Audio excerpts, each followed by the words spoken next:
मैं सच्ची कहानियाँ सुनाना पसंद करता हूँ, झूठ बोलने से बचता हूँ। मैं आपको 3-4 छोटी छोटी कहानियाँ सुना रहा हूँ।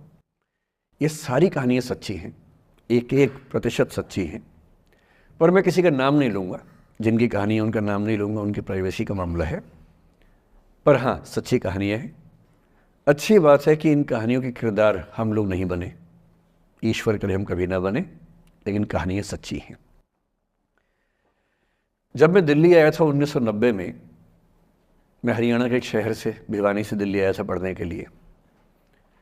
मेरे ड्रीम कॉलेज में हंसराज भी एक था, पर मेरा संयुक्त से मेरा एडमिशन जाकिर हुसैन में हुआ।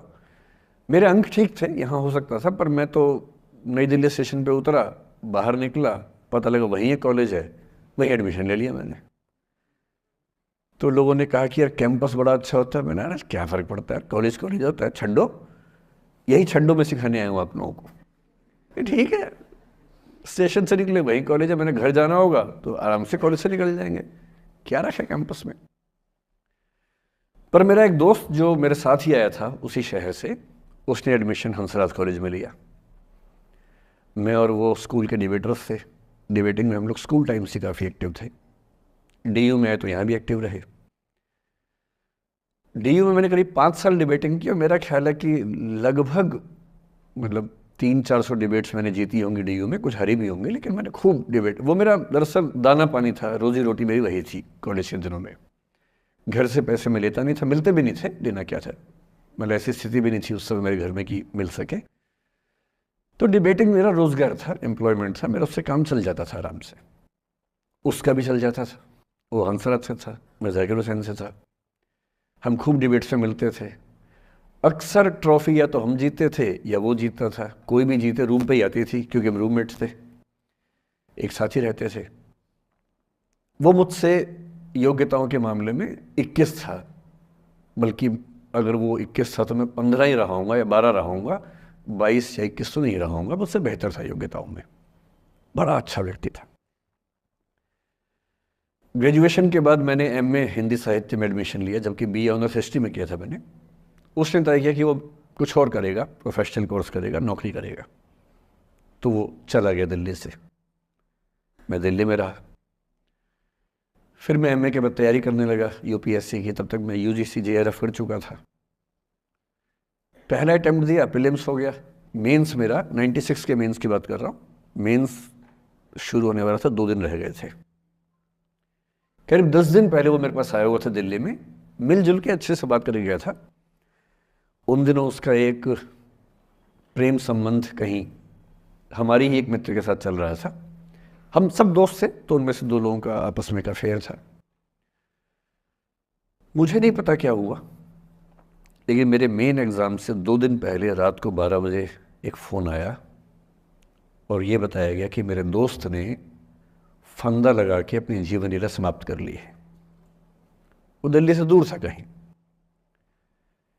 और जिस व्यक्ति के बारे में मेरी राय ये थी कि उतना जीवट वाला व्यक्ति कोई हो नहीं सकता, जो ज़िंदगी से हार सकता ही नहीं, जिसके होने से कई लोग हमेशा जीता हुआ महसूस करते हैं, वो चुपचाप एक बंद कमरे में ज़िंदगी से हार गया।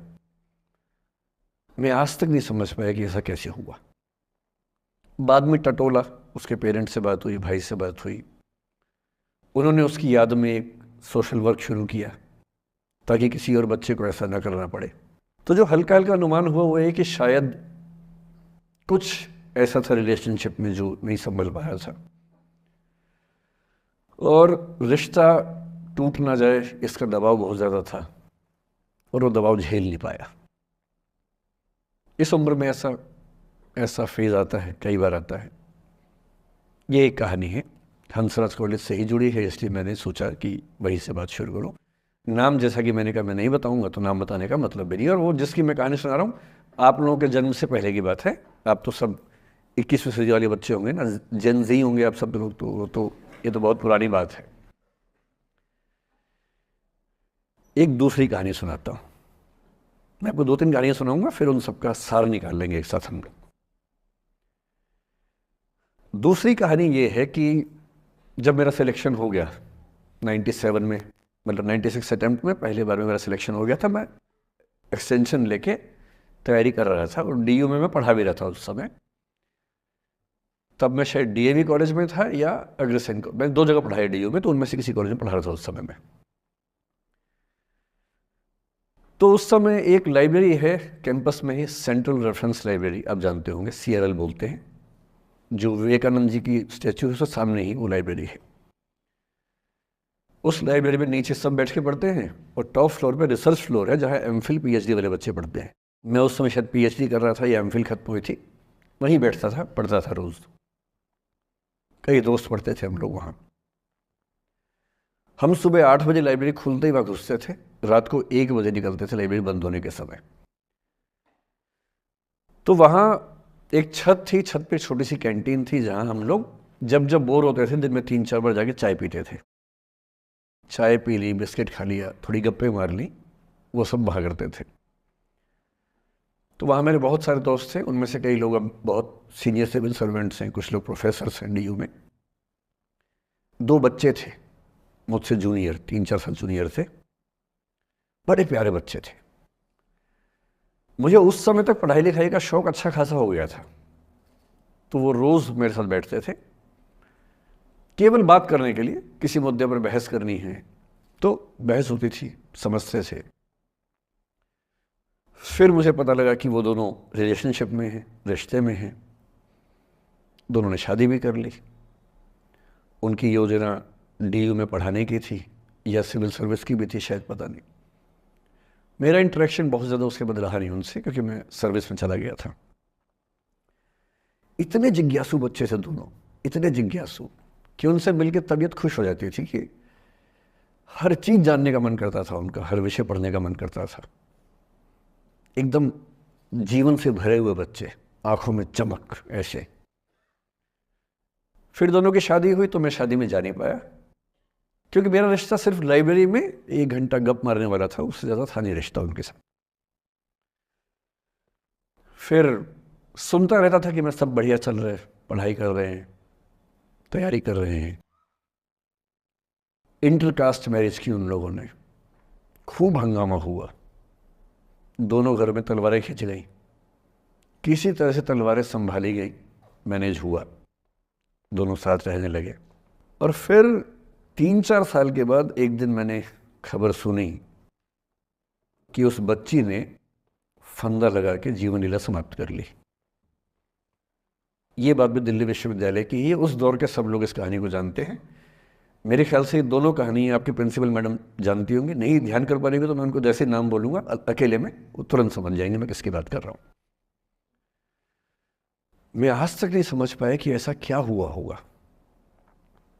तो बाद में अनुमान जो हुआ वो ये, इंटरकास्ट मैरिज, परिवार का दबाव, समाज का दबाव, आपस के दबाव, टॉक्सिक रिलेशनशिप, अंत में उस दबाव को न झेल पाना और जीवन समाप्त कर देना, ये हुआ। ये 2 घटनाएं हैं। एक तीसरी घटना ये है कि दिल्ली में आज से 25 साल पहले घटना घटी। आप लोग तब बस पैदा हुए होंगे, घुटनों में चल रहे होंगे, या उससे 5-7 साल पहले की बात रही होगी। ये घटना दिल्ली के सब सीनियर लोग जानते हैं, जिनकी उम्र 35-40 साल है वो सब जानते हैं इस घटना को। मोबाइल फ़ोन में वीडियो नया नया आया था उस समय, अब तो आपके हर फ़ोन में वीडियो है, अब तो सामने भी है ताकि आप वैसा वाला मुंह बना के सेल्फी खिंचवा सके। पाउट बोलते हैं ना, मैं उसको देसी भाषा में सूअर जैसा मुंह बोलता हूँ, और वैसा ही बनता भी है, क्यूट क्यूट सा सूअर जैसा मुंह बना के लोग सेल्फी खिंचवाते हैं, उसको बोलते हैं पाउट। तब तो कैमरा फ़ोन में पहली बार आया था, तब लोग अभ्यस्त नहीं थे। अब जैसे आप लोग कितने अभ्यस्त होंगे, हम भी होने लग गए अब तो। अब हम किसी से बात करते हैं तो हम ये एज्यूम करके चलते हैं कि उसने फ़ोन में कुछ ना कुछ ऑन कर रखा होगा, या तो आवाज़ रिकॉर्ड करेगा या वीडियो बनाएगा। तुम कितने केयरफुल होकर बोलते हैं, कितने कॉन्शियस रहते हैं। और सर्विलांस सोसाइटी की सबसे बुरी बात यह है कि हम हमेशा चौकन्ने रहते हैं, हम सहज हो ही नहीं पाते। सहज रूप से 2 लोग बात कर लें, हो ही नहीं पाता। तो मैं तो अपने ऑफिस में कई बार ऐसा करता हूँ, जब हम 3-4 लोग बैठते हैं इनफॉर्मल बातचीत के लिए, हम सब अपना अपना फ़ोन कमरे के बाहर छोड़ के आ जाते हैं, फिर 2 घंटे बात करते हैं, इस भय से मुक्त होके कि कहीं कोई रिकॉर्ड तो नहीं कर रहा। ये हालत है आज की। उस ज़माने में तो फ़ोन थे। मोबाइल फ़ोन आया था भारत में लगभग 1995 के आसपास पहली बार। बड़ा महंगा था, 16 रुपये प्रति मिनट इनकमिंग, 16 रुपये प्रति मिनट आउटगोइंग, ये रेट से उस समय। और फ़ोन वो थे जिनसे आप कील भी ठोक सकते हैं, वैसे वाले फ़ोन थे, बटन वाले फ़ोन थे। नोकिया एक कंपनी थी, उसके फ़ोन हुआ करते थे। उसके 4-5 साल के बाद क्या हुआ, पहली बार किसी कंपनी ने फ़ोन में कैमरा लगा दिया। ये बात उस समय के लोग नहीं समझते थे। जब भी नई तकनीक आती है उसको समझने में टाइम लगता है। जो पहले समझते हैं फ़ायदा उठा लेते हैं, जो थोड़ा लेट समझते हैं वो उसका नुकसान उठाते हैं। उस समय दिल्ली के एक प्रसिद्ध स्कूल में 11वीं-12वीं क्लास के 2 बच्चों में आपस में कोई रिलेशनशिप रही होगी। वो दोनों किसी ऐसी सिचुएशन में थे जो सिचुएशन बहुत ही प्राइवेट किस्म की थी, बहुत निजी किस्म की थी, जिसको पब्लिक नहीं कर सकते। कुछ फिजिकल रिलेशनशिप जैसा मामला था।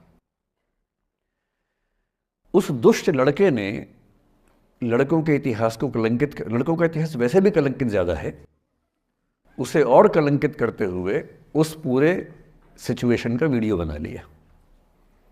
ऐसे मामलों में दुर्भाग्य है, मैं लड़का हूं इसलिए लड़के पवित्र थोड़ा ना हो जाएंगे। लड़का है, इतिहास कलंकित तो है, उसका वीडियो बना लिया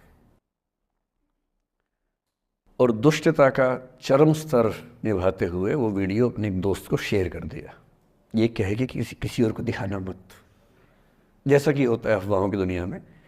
हर अफवाह एक व्यक्ति एक को ही बताता है, ये कह के किसी और को मत बताना, और अगला व्यक्ति भी अगले को यही कह के बोलता है किसी और को मत बताना। और इस तरह से पूरे शहर को खबर होती है और सबको लगता है कि सिर्फ मुझे पता है। वो वीडियो फैल गया। नए नए फ़ोन आए थे, पर वो फ़ोन कम लोगों के पास थे, कैमरे वाले फ़ोन। तो फ़ोन से कितना फैलता, ज़्यादा नहीं फैला।